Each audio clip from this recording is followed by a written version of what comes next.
दोस्तों आज की इस वीडियो में हम लोग कवर करने वाले हैं पॉलिटिकल साइंस के इम्पोर्टेंट मॉडल पेपर जो पटना द्वारा ये आधारित जो न्यू पैटर्न के आधारित जो बनाया गया है वही जो है आज मॉडल पेपर को कवर करने वाले हैं। दोस्तों हर साल जो है पब्लिशर जो पब्लिश करता है मॉडल पेपर को तो वो कर चुका है, तो फाइनली आज मैं लेकर आया। तो इस वीडियो को शुरू से लेकर आखिर तक देखिएगा। और मैं हिस्ट्री का भी जो है लेकर आ चुका हूँ, तो लिंक डिस्क्रिप्शन में दिया हुआ है, वहाँ जाकर आप देख सकते हैं। तो चलिए हम लोग शुरू करते हैं। जैसा यहाँ पर देख पा रहे हैं दोस्तों कि 1 से 60 तक यानी न्यू पैटर्न के आधार पर जो दिया हुआ जो है 60 ऑब्जेक्टिव। जैसे अगर आप चाहते हैं कि हिस्ट्री का या ज्योग्राफी का तो 5-5 यानी मॉडल सेट लेना चाह रहे हैं तो दोस्तों यहाँ पर इस नंबर पे आप ले सकते हैं, ठीक है। 88776985 और ये 84। तो इस पे जो है आप जो है कांटेक्ट कर सकते हैं या फिर व्हाट्सअप कर सकते हैं, जिससे आपको जो है PDF मिल जाएगा, ठीक है। अब में दिया हुआ है 4 ऑप्शन, तो 4 ऑप्शन को देखिए और जवाब देने की कोशिश करिए। तो दोस्तों कौन सा राइट आंसर होगा, तो राइट आंसर की बात करेंगे तो डी नंबर यानी DM के राइट आंसर हो जाएगा, ठीक है। अब बढ़ते हैं अगले प्रश्न की ओर। क्वेश्चन नंबर 2 तो स्क्रीन पर आ चुके हैं। दूसरा नंबर क्वेश्चन क्या कह रहा है, कह रहा है कि निम्नलिखित में से किस राज्य का निर्माण भाषा के आधार पर नहीं हुआ था। तो इसका राइट आंसर क्या हो जाएगा दूसरा नंबर का, तो दूसरा नंबर का राइट आंसर होगा ये भी जो है डी नंबर यानी उत्तराखंड जो है ये भाषा के आधार पर नहीं हुआ था, ठीक है। अब बढ़ते हैं यहाँ पर क्वेश्चन नंबर 3 तो स्क्रीन पर आ चुके हैं। काफ़ी इंपॉर्टेंट क्वेश्चन है। बाबरी मस्जिद का विध्वंस किस वर्ष हुआ था। तो इसका जो राइट आंसर हो जाएगा कौन सा हो जाएगा दोस्तों, तो राइट आंसर जो हो जाएगा 3 नंबर का, तो सी नंबर यानी 1992, ठीक है। अब बढ़ते हैं चौथा नंबर क्वेश्चन तो आ चुके हैं स्क्रीन पर। क्या कह रहा है, कह रहा है कि किस वर्ष गोवा भारत संघ का राज्य बना। तो किस वर्ष गोवा भारत संघ का राज्य बना है, तो इसका जो राइट आंसर हो जाएगा दोस्तों क्या हो जाएगा डी नंबर यानी 1987 राइट आंसर हो जाएगा, ठीक है। चलिए अब बढ़ते हैं अगले प्रश्न की ओर। तो यहाँ पर आ चुके हैं क्वेश्चन नंबर 5। क्या कह रहा है, किस वर्ष पश्चिमी राष्ट्रों ने नाटो की स्थापना की। तो इसका राइट आंसर जो हो जाएगा यानी 5 नंबर का क्या हो जाएगा फ्रेंड, तो आप सभी भी जी बता सकते हैं। तो राइट आंसर यानी सी नंबर हो जाएगा यानी 1949 राइट आंसर हो जाएगा। अब बढ़ते हैं यहाँ पर क्वेश्चन नंबर 6 की ओर। तो स्क्रीन पर है क्या कह रहा है, कह रहा है कि प्रथम गुट निरपेक्ष सम्मेलन के अध्यक्ष कौन थे। तो 6 नंबर का जो सही ऑप्शन का राइट आंसर होगा तो डी नंबर हो जाएगा यानी मार्शल टीटो राइट आंसर हो जाएगा, ठीक है। अब बढ़ते हैं अगले प्रश्न। तो यहाँ पर आ चुके हैं क्वेश्चन नंबर 7। स्क्रीन पर क्या कह रहा है, कह रहा है कि सोवियत संघ की विघटन किस वर्ष हुआ या कब हुआ था। तो इसका राइट आंसर जो जाएगा 7 नंबर का, तो 7 नंबर का राइट आंसर सी नंबर हो जाएगा यानी 25 दिसंबर 1991 राइट आंसर हो जाएगा सी नंबर। अब यहाँ पर हम लोग देखेंगे दोस्तों, तो आप लोग भी जवाब देते चलिए। अब यहाँ पर क्या है कि शांति युद्ध के दौरान जर्मनी का एकीकरण किस वर्ष हुआ था। तो इसका जो सही जवाब होगा यानी राइट आंसर जो हो जाएगा 8 नंबर का, तो क्या होगा, तो यानी सी नंबर इसका भी राइट आंसर होगा यानी अक्टूबर 1990 राइट आंसर हो जाएगा, ठीक है। चलिए अब बढ़ते हैं। तो 9 नंबर क्वेश्चन यहाँ पर क्या है कि तालिबानी कट्टरपंथी तत्व का उदय कहाँ हुआ था। तो तालिबानी कट्टरपंथी का जो है उदय हुआ था तो कहाँ हुआ था, तो इसका राइट आंसर क्या हो जाएगा 9 नंबर का डी नंबर यानी पाकिस्तान में हुआ था। अब यहाँ पर देखेंगे क्वेश्चन नंबर 10। तो स्क्रीन पर आ चुके 10 नंबर क्वेश्चन क्या कह रहा है, कह रहा है कि उगते सूर्य का देश किसे कहा जाता है। तो उगते सूर्य का देश किसे कहा जाता है, तो इसका राइट आंसर जो हो जाएगा यानी 10 नंबर का यानी बी नंबर राइट आंसर हो जाएगा यानी जापान को कहा जाता है, ठीक है। अब बढ़ेंगे अगले प्रश्न की ओर। तो 11 नंबर क्वेश्चन स्क्रीन पर आ चुके हैं। क्या कह रहा है कि फरक्का समझौता किन देशों के बीच संबंधित है। तो 11 नंबर का राइट आंसर क्या हो जाएगा, तो राइट आंसर जो हो जाएगा यानी बी नंबर हो जाएगा यानी बांग्लादेश, ठीक है। अब बढ़ते हैं अगले क्वेश्चन की ओर। तो यहाँ पर आ चुके हैं क्वेश्चन नंबर 12। क्या करें कि अंतर्राष्ट्रीय अणु ऊर्जा अभिकरण की स्थापना कब हुई थी। तो इसका राइट आंसर क्या हो जाएगा 12 नंबर का, तो 12 नंबर का राइट आंसर बी नंबर हो जाएगा यानी 57 राइट आंसर हो जाएगा। अब बढ़ेंगे अगले प्रश्न की ओर। क्वेश्चन नंबर 13 तो आ चुके हैं। क्या कर ये संयुक्त राष्ट्र संघ के प्रथम महासचिव कौन थे। तो इसका राइट आंसर जो हो जाएगा 13 नंबर का, तो 13 नंबर का राइट आंसर ए नंबर यानी ट्रिग्यू लाई राइट आंसर हो जाएगा, ठीक है। अब बढ़ते हैं अगले प्रश्न की ओर। चलिए, तो आ चुके हैं यहाँ पर 14 नंबर क्वेश्चन। क्या कह रहा है कि नीति आयोग है, तो नीति आयोग क्या है?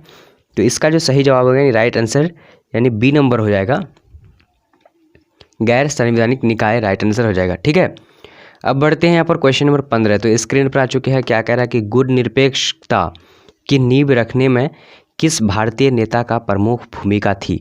तो 15 नंबर का जो राइट आंसर होगा यानी C number right answer, Jawaharlal Nehru right answer होगा। ठीक है, अब यहाँ पर बढ़ेंगे अगले प्रश्न की ओर। तो अब आ चुके हैं क्वेश्चन नंबर 16।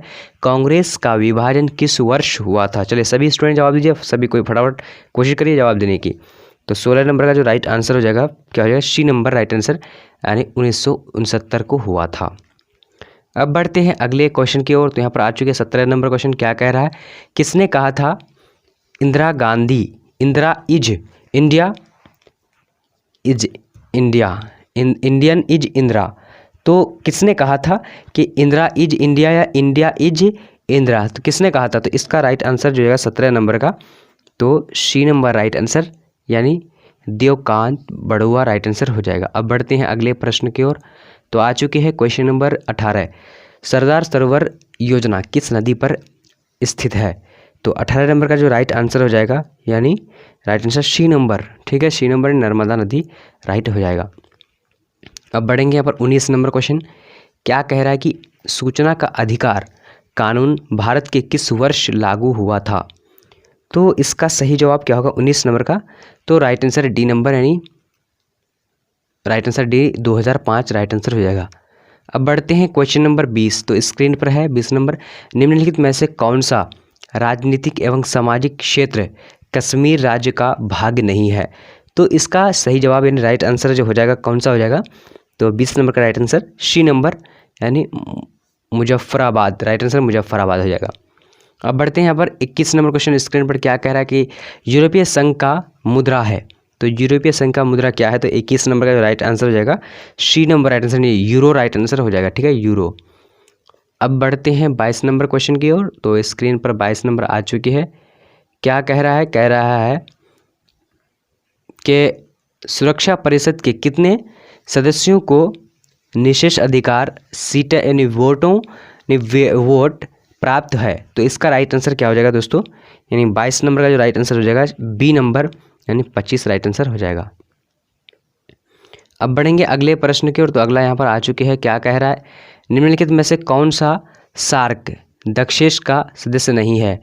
तो 23 नंबर जो राइट आंसर हो जाएगा फ्रेंड क्या हो जाएगा? यानी ए नंबर राइट आंसर हो जाएगा। ठीक है, ए नंबर यानी पाकिस्तान, भारत नहीं है। अब बढ़ते हैं अगला प्रश्न की ओर। तो 23 नंबर का जो है सी नंबर होगा यानी कौन सा होगा right answer? Indonesia right answer हो जाएगा। ठीक है, सी नंबर। तो 23 नंबर का सी नंबर होगा इंडोनेशिया। अब बढ़ते हैं अगला प्रश्न की ओर। तो यहाँ पर आ चुकी है 24 नंबर क्वेश्चन। क्या कह रहा है कि निम्नलिखित में से कौन सा देश नाम का सदस्य नहीं है? तो कौन सा देश नाम का यानी गुट निरपेक्ष आंदोलन का सदस्य नहीं है? तो इसका राइट आंसर जो हो जाएगा 24 नंबर का यानी डी नंबर हो जाएगा। यानी मिस्र जो है ये गुट निरपेक्ष सम्मेलन का ये जो सदस्य नहीं है। अब बढ़ते हैं यहाँ पर क्वेश्चन नंबर 25। तो स्क्रीन पर क्या कह रहा है कि LTE एक आतंकवादी संगठन है? तो 25 नंबर का राइट आंसर क्या हो जाएगा? तो सही जवाब जो होगा यानी ए नंबर हो जाएगा, श्रीलंका राइट आंसर हो जाएगा। ठीक है, अब बढ़ते हैं यहाँ पर क्वेश्चन नंबर 26। तो स्क्रीन पर क्या कह रहा है कि 1974 में भारत ने अपना पहला परमाणु परीक्षण किया था? तो कहाँ पर किया था? तो इसका राइट आंसर जो हो जाएगा यानी 26 नंबर का राइट आंसर बी नंबर यानी पोखरण में किया था। ठीक है, अब बढ़ेंगे अगला प्रश्न की ओर। तो यहाँ पर आ चुके 27 नंबर क्वेश्चन। क्या कह रहा है कि किसने सोवियत संघ में प्रेस वोराइका की शुरुआत की? तो इसका राइट आंसर क्या हो जाएगा फ्रेंड 27 नंबर का? तो बी नंबर राइट आंसर यानी मिखाइल राइट आंसर हो जाएगा। ठीक है, मिखाइल गोर्बाचोव। अब बढ़ते हैं अगले प्रश्न की ओर। तो यहाँ पर आ चुके हैं 28 नंबर क्वेश्चन। क्या कह रहा है? कह रहा है कि सुंदरलाल बहुगुणा का संबंध है? तो सुंदरलाल बहुगुणा का संबंध किससे है? तो इसका यानी 28 नंबर का राइट आंसर जो हो जाएगा सी नंबर हो जाएगा, चिपको आंदोलन से। अब 29 नंबर क्वेश्चन को देखेंगे तो आ चुके हैं स्क्रीन पर। क्या कह रहा है कि कौन भारत का प्रथम गवर्नर जनरल था? तो इसका राइट आंसर क्या हो जाएगा 29 नंबर का? तो राइट आंसर बी नंबर हो जाएगा यानी सी राजगोपालाचारी। तो दोस्तों अगर आप जो चाहते हैं कि इस यानी 5-5 सेट जो है 60 ऑब्जेक्टिव, जैसे अगर आप चाहते हैं कि हिस्ट्री का या ज्योग्राफी का तो 5-5 यानी मॉडल सेट लेना चाह रहे हैं तो दोस्तों यहाँ पर इस नंबर पे आप ले सकते हैं, ठीक है। 88776985 और ये 84, तो इस पे जो है आप जो है कांटेक्ट कर सकते हैं या फिर व्हाट्सअप कर सकते हैं, जिससे आपको जो है PDF मिल जाएगा, ठीक है। अब बढ़ते हैं क्वेश्चन नंबर अगले प्रश्न की ओर। यानी एक सब्जेक्ट है, जैसे हिस्ट्री का है तो हिस्ट्री का आपको यानी 5 सेट मिलेगा जिसमें 300 क्वेश्चन रहेगा, यानी 60 5 300 होता है, ठीक है। तो 300 जो है प्रश्न रहेगा एक यानी मॉडल सेट यानी एक विषय का। तो आप अगर चाहते हैं 300 प्रश्न पढ़ने के लिए यानी उसी से आपको पूछ दिया जाएगा, तो आप जो है मैं नंबर जो दिया उसी नंबर पे आप जो है व्हाट्सअप कर सकते हैं। अब यहाँ पर जो है क्वेश्चन नंबर 29 क्या है, कौन भारत का प्रथम गवर्नर जनरल था। तो यहाँ पर भारतीय प्रथम गवर्नर जनरल जो था, तो राइट आंसर बी नंबर हो जाएगा, सिराज गोपालाचारी, ठीक है। अब यहाँ पर 30 नंबर क्वेश्चन को देखेंगे तो क्या कह रहा है कि निम्नलिखित में से कौन सा एक बिहार का क्षेत्रीय दल है। तो इसका राइट आंसर जो है आप लोग को कमेंट सेक्शन में देना है। तो आज का वीडियो आप लोग कैसा लगा, अगर अच्छा लगा तो लाइक करिएगा, और जो है आपको जो है अगला 31 से 60 तक का वीडियो चाहिए तो कमेंट सेक्शन में ज़रूर बताइए कि अगला वीडियो जल्दी ही लेकर आ जाइए। तो आज का वीडियो इतना है, तब तक के लिए जय हिंद जय भारत, मिलते हैं अगले वीडियो पर।